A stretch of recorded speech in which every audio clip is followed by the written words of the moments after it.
สบายดีเด้อพี่น้องสบายดีเบิดสุขสุขคนเนาะสบายดียามเที่ยงพี่น้องบอยออกมากระหมูก็เลยมาแวะเบิ่งสวนเนาะว่ามันแล้วก็จะมาดูป่าแล้วก็สิมาถ่ายคลิปพี่น้องมื้อนี้สร้างหยุดงานเด้อเนาะ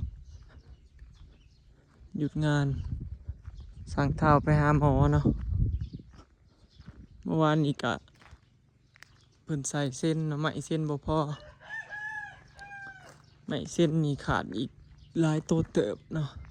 แต่ว่าในเฮือนนี่แล้วไหมเส้นใส่ประตูวงกบแล้วยังตัวนี่บัดนี้ยังโตปองเอี่ยมตัวข้างสองข้างนี่เนาะบอนเหลี่ยมมุมนี่ยังเหลือตัวนี้พี่น้องยังบ่แล้วเนาะส่วนข้างเบิ่งนี่ก็แล้วเรียบร้อยพี่น้องมานี่เนาะ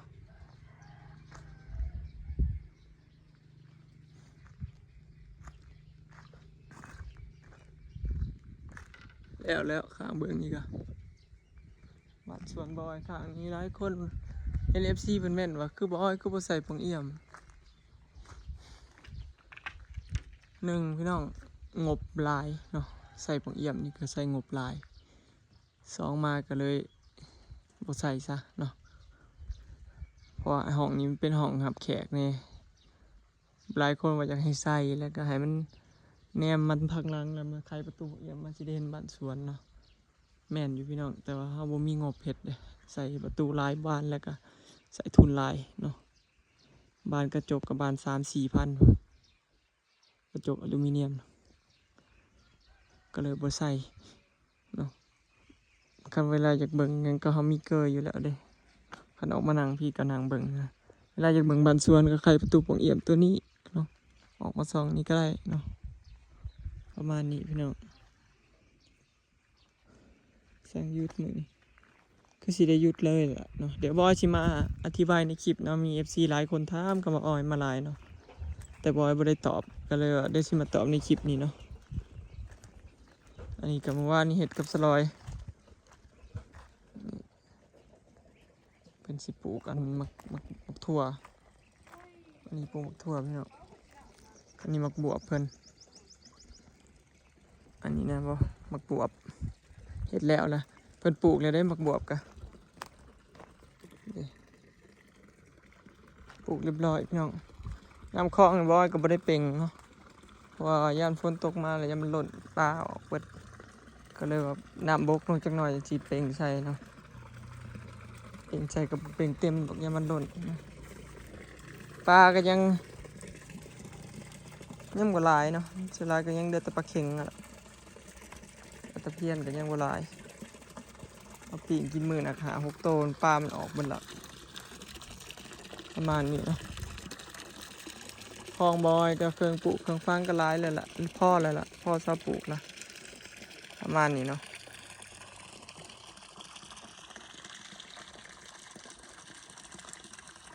เดี๋ยวสิเมื่อบ้านเจสีเนาะสิไปเยี่ยมเพิ่นบ่สบายว่าเกือบโมงแล้วจากสิเมื่อเนาะเดี๋ยวสิมาตอบในคลิปนี้เด้อพี่น้องเนาะบ่ว่าสิหยุดเฮ็ดบ้านสวนแล้วเนาะเดี๋ยวหลายคนสิว่าบอยเพิ่งบ่ได้สิแล้วเพิ่งบ่ได้สิเฮ็ดนะประมาณนั้นนะพี่น้องเดี๋ยวสิตอบในคลิปนี้เลยเนาะคือบอยสิหยุดเฮ็ดบ้านสวนแล้วพี่น้องสิหยุดเลยเด้อเนาะเนื่องจากเบิดงบเนาะอันนี้เว้าอีหลีเด้อพี่น้องสิเบรกซะก่อนเนาะย้อนว่าอิหยังหลายๆอย่างเนาะก็คือค่าใช้จ่ายหลายเนาะบ่แบบบ่อยากให้มันเกินกำลังเฮาไปหลายนะก็เลยสิหยุดซะบ่แบกภาระมาหลายแล้วก็เลยสิหยุดบ้านสวนไว้ส่ำนี้เนาะส่วนเรื่องสิเฮ็ดต่ออีกตอนใดก็คือบ่ฮู้พี่น้องคือสิหึงอยู่หลายเดือนอยู่คิดว่าเนาะเพราะว่าบอยก็ต้องมีภาระหลายอย่างเนาะตามที่เห็นนั่นแหละมีเรื่องหมูนึงเนาะทุนในการขุนหมูบอยขุนหมูได้พี่น้อง กุนหมู20 โตเนาะเพอหมูน้อยมันบ่ได้ขายก็เลยต้องใส่เงินไปหมุนอีกทีไปขุนหมูอีกทีนะแล้วก็ต้องเงินชื่อนมลูกชื่อนั่นชื่อนี่ค่าใช้จ่ายในครอบครัวค่าน้ำค่าไฟค่ากับข้าวกินแต่ละมื้อเพราะว่าแต่ละมื้อน่ะซื้อข้าวกินชื่อแนวกินเด้บ่ได้หาแนวอยู่แนวกินปานใดเนาะซื้อแหน่หาน้ำประมาณนี้พี่น้องก็เลยสิขอหยุดไว้ส่ำนี้เนาะแต่ว่ายามได้สิเฮ็ดต่อบ่ฮู้เด้อพี่น้องยังบ่จักเนาะยามมีเงินมีคำพู้นแหละแต่ว่าคิดว่าบ่คิดว่าเดี๋ยว FC เชื่อตามว่ายามได้บ่อยากเห็นมันแล้วเนาะก็คือสิยังเฮิงอยู่เด้อพี่น้องเนาะบ่คล่องดอก ประมาณนี้เนาะก็เลยสิหยุดไปเนาะยามได้แหละพี่น้องยามมีเงินพุ่นแหละหาเงินก่อนเนาะช่วงนี้ก็น่าสิขุนหมูได้ขายหมูพุ่นแหละประมาณนี้เนาะเพราะว่าบ่อยากให้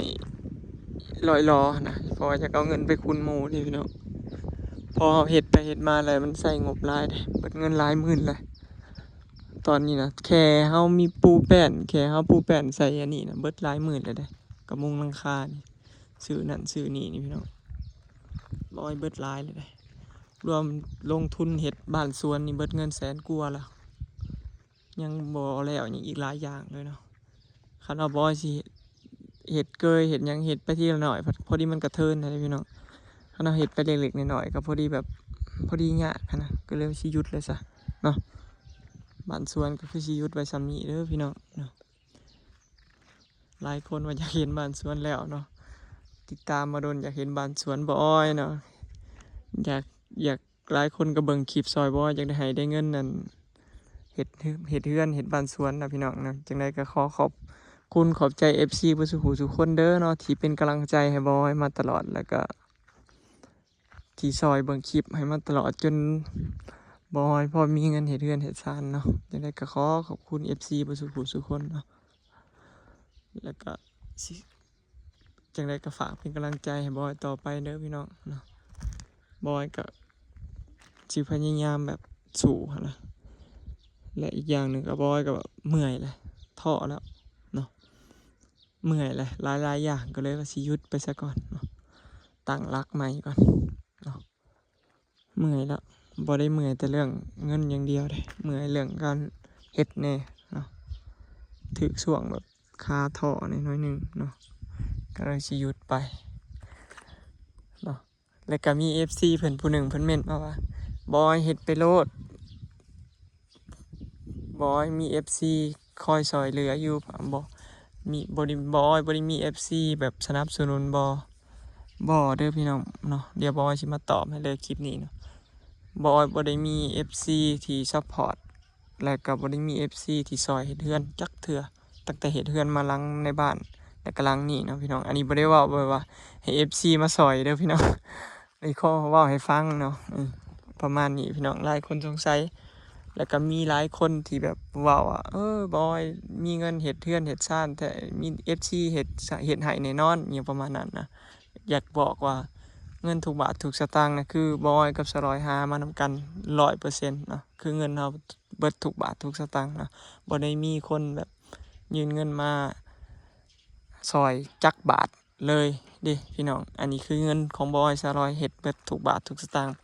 เพื่อนหลังนี้กับเพื่อนในบ้านเนาะคือเงินเฮา2ผัวเมียหามานำกันเบิดเนาะประมาณนี้พี่น้อง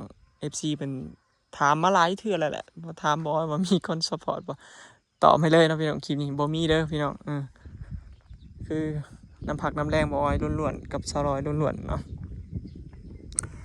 จังได๋ก็ฝากเบิ่งคลิปนี่เด้อพี่น้องบอยสิพยายามแบบหาเงินเฮ็ดให้มันแล้วหลายคนอยากเห็นนะว่าเฮือนทรงนี้ออกมามันสิแล้วมามันสิงามส่ำใดมันสิเป็นแนวใดนะ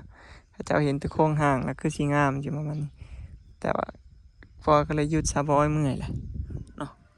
เงินบ่หลายก็เลยว่าหยุดซะก่อนจักหน่อยก็สิบอยบ่ได้มีคนซัพพอร์ตดอกพี่น้องมีแต่คนซับด่า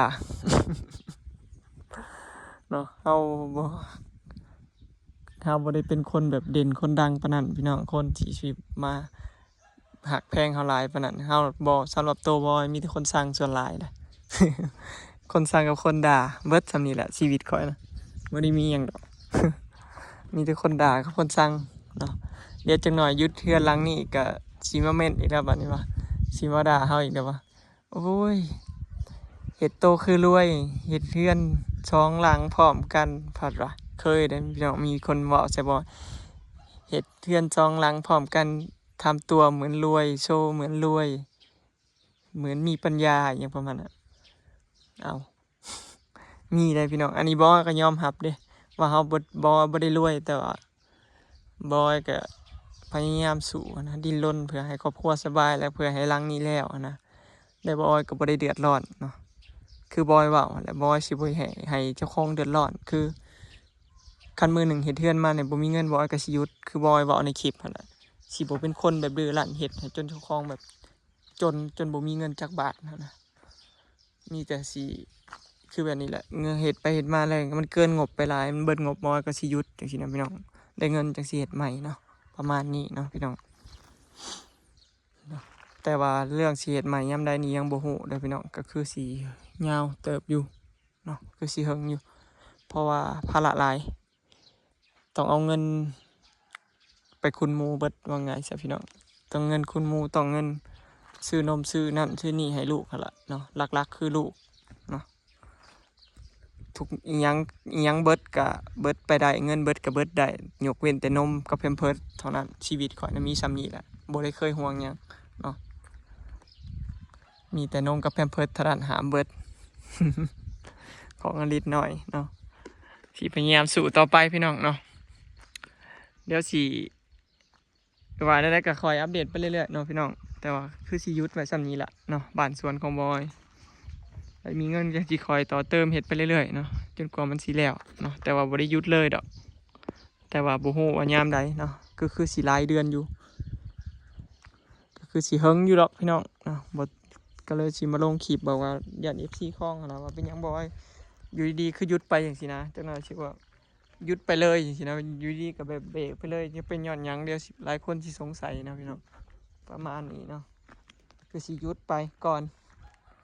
จักยามได้แหละวันนี้คือสิเฮิงอยู่ดอกเนาะคิดว่าเพราะว่าบอยต้องคุ้นหมูคุ้นหยังอีหยังหลายอย่างนะคือสิเบรกไปยาวเติบเนาะบ้านหลังนี้ก็คือสิเนาะประมาณนั้นพี่น้องนี่แหละเขาเอิ้นว่าถึกช่วงขาลงเนาะจากที่เคยพอมีเงินใส่ก็หาเงินได้ก็บ่หาเงินบ่ได้จริงๆนะเพราะว่าเศรษฐกิจมันก็บ่ดีเด้หลายคนก็คือสิเข้าใจอยู่เพราะทุกอย่างมันก็แพงขึ้นเนาะค่าอะไรเฮือนอีนั่นอีนี่ก็แพงขึ้นนับตั้งแต่ค่าน้ำมันรถตอนนี้ก็ลิตรละ70 บาทเนาะแค่ซื้อน้ำมันรถออกมากุเกลือหมูแต่ละมื้อนี่ก็พอแห้งแล้วพี่น้องลิตรละ70 บาทเด้บ่ได้คือฝั่งไทยเด้เนาะฝั่งไทยยังว่าลิตรเท่าไรก็30 กว่าบาทนึงบ้านบอยลิตรละ70 กว่าบาทแค่ซื้อน้ำมันขี่รถไปเวียกไปงานนี่ก็พอแห้งครับพี่น้องเนาะบ่แม่นเว้าก็เลยหยุดไปซะก่อนซะพี่น้องเนาะคลิปนี้ก็สิขอเก็บภาพบรรยากาศไว้สำนี้เด้อเนาะพี่น้องเนาะมาตอบคำถาม FC ทุกคนแล้วก็มาบอก FC ทุกคนว่าสิขอหยุด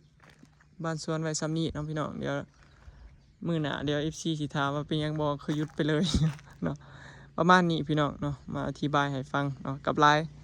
ลายสิ่งหลายอย่างที่ทุกคนถามมาแล้วเนาะมีสงสัยหยังก็ถามบอยได้พี่น้องเดี๋ยวบอยมาตอบให้เนาะว่าแนวใดเนาะเรือมือได้สิได้เห็ดอีกที่ก็คอยว่ากันใหม่พี่น้องเนาะ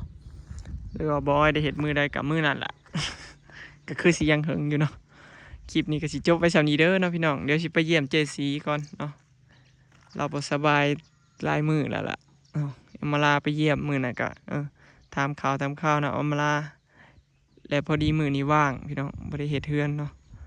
ก็เลยสิไปเยี่ยมเพิ่นเนาะไปแล้วพี่น้องสบายดีพอกันคลิปหน้าเด้อเนาะเดี๋ยวสิไปเยี่ยมเจสีกันพี่น้องบัดนี้